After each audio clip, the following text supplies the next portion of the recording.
बहुत ही महत्वपूर्ण है और बहुत अच्छा है कि आप इस पर आज वाद विवाद करवा रहे हैं। सबसे पहले मैं ये बता देना चाहती हूं कि ये जो कट्टरवादिता की समस्या है सिर्फ भारत की नहीं है, आज ये विश्व स्तर पर समस्या है और भारत सबसे युवा राष्ट्र है, ये समझना चाहिए। और हम सब जानते हैं कि आज का जो युवा है वो कल का नागरिक है। युवा राष्ट्र की रीढ़ की हड्डी होता है। अगर किसी राष्ट्र को आपको तोड़ना है तो सबसे आसान तरीका क्या है? वहां की जो युवा शक्ति है उसको बर्बाद कर दीजिए, आप उसको इंडोक्ट्रिनेट कीजिए, उसको रेडिकलाइज्ड कीजिए, उसको नशेड़ी बना दीजिए और राष्ट्र को खत्म कीजिए। तो ये एक ऐसी मॉडस ऑपरेंडाई है जो बड़े समय से यहां पर चल रही थी। मैं एक छोटा सा याद दिलाना चाहती हूं, जो बड़े समय से लोग कट्टरवादिता के ऊपर अगर एक सेल बनाया जा रहा है तो आप ये क्यों नहीं समझते कि इस देश के अंदर जो युवा जिनके हाथों में धारा 370-35A के नाम पर कई दशकों तक पॉलिटिकल पार्टीज ने जम्मू कश्मीर के अंदर पत्थर दिए, छोटे छोटे बच्चे 10 साल 12 साल 14 साल के बच्चे, उनको पहले इंडोक्ट्रिनेट किया, रेडिकलाइज किया, फिर उनसे पत्थर मरवाया, उनको आतंकवादी बनाया, उन घरों को बर्बाद करवा के रख दिया। अगर उनको किताब दी होती, अगर ऐसे सेंटर्स उस समय होते तो आज वो युवा देश के काम आता, आज वो युवा देश की उन्नति में लगता। लेकिन ये तमाम चीजें हुई नहीं है। पर आज जब इस विषय पर बात हो रही है, जब सही रास्ते पर वो भटके हुए युवा को लाने की बात की जा रही है, तो मुझे समझ ही नहीं आ रहा है कि क्यों इस गलत चीज के कोई भी व्यक्ति आकर के वकालत कर रहा है। मैं तो अभी सुन रही थी एक रेडिकलाइज्ड, माफ कीजिएगा, व्यक्ति, मुझे ऐसा लग रहा है कि यहां पर भी है जो मसल देंगे, कुचल देंगे, इस तरीके की बात कर रहे हैं। अगर आपको अपने फेलो पैनलिस्ट की बात समझ में नहीं आ रही है तो आप इतना उत्तेजित होंगे तो आप बोलेंगे तोड़ देंगे, फोड़ देंगे, मसल देंगे, कुचल देंगे। यह कोई शब्दावली होती है? यह कोई बात होती है?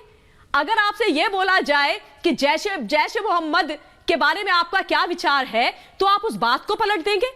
पीएफआई को अगर बैन कर दिया तो आप लोगों के दिल में इतना दर्द क्यों है? क्या हम नहीं जानते कि कितना नुकसान इस देश के अजय वर्मा जी प्लीज बताइए ना, उसके बाद मैं शोएब में पहुंचाया है। रिजवान साहब मैं आ रहा हूं, निहाल साहब अभी तक नहीं बोले, माफी चाहता हूं जी। डॉक्टर पीयूष जोशी भी नहीं बोले, माफी चाहता हूं, थोड़ी देरी के लिए ट्रैफिक की। कोई बात नहीं अजय जी, बोलिए ना। दूसरी चीज मैं कह रहा हूं कि ये शाह साहब को और मोदी साहब को चुनाव से पहले ही सारे कट्टरपंथी, चुनाव से पहले ही सारी संस्थाएं, पर इसमें खराबी क्या? एंटी रेडिकलाइजेशन सेल, वही बताने जा रहा हूं जी, प्लीज समझाइए। ये केवल चुनाव के कुछ दिनों पहले आती हैं।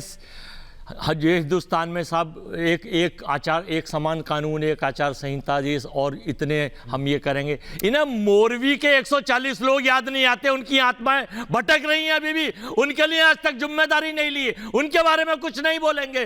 गुजरात जीतेंगे, चुनाव जीतेंगे, सत्ता चाहिए, सत्ता के लोभी, लेकिन उनकी आत्मा। टॉपिक क्या है? उनकी आदत है क्योंकि उस पर बोलेंगे नहीं, मैं जानता हूं सर। हजूर में कट्टरवादिता पे बात हो रही है दोस्त। सर मैं बता रहा हूं, क्या बता रहे हो आप? प्लीज उनियाल जी, मैं बाद में बोल लेना। कहीं का ईट कहीं का रोड़ा, बोलना रोड़ा नहीं है। भानुमति ने कुनबा जोड़ा। अभी चुनाव, अभी टॉपिक एक बार दोबारा से सर्च कर लो। संजू जी और ममता जी आज विषय पर सुनने के लिए रौली के दंगे, राम के दंगे, 82 के दंगे, 84 के दंगे, गोधरा पे नहीं बोलेंगे कि क्या हुआ था, हिरेन पांडे की हत्या हुई नहीं बोलेंगे, जस्टिस लोया की हत्या हुई नहीं बोलेंगे।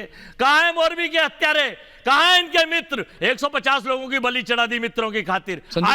डाटा की बात करेंगे, आटे की बात नहीं करेंगे। कट्टरपंथी पर अगर आपको बात करनी है और देश से कट्टरपंथ का नाश करना है तो वो कट्टरपंथी में कौम क्यों ढूंढते हैं? हिंदू मुस्लिम क्यों ढूंढते हैं? किसने ढूंढा? अरे गृह मंत्री ढूंढते हैं देश में। कहा क्या? नहीं कहा क्या? मैं बता नहीं, एक सेकंड मैं वापस आऊंगा सर। कोई कमेंट सर नहीं, बोलिए फाइनल जी, बताइए प्लीज। हिंदू मुस्लिम सिख ईसाई बौद्ध पारसी, तो किसने कही?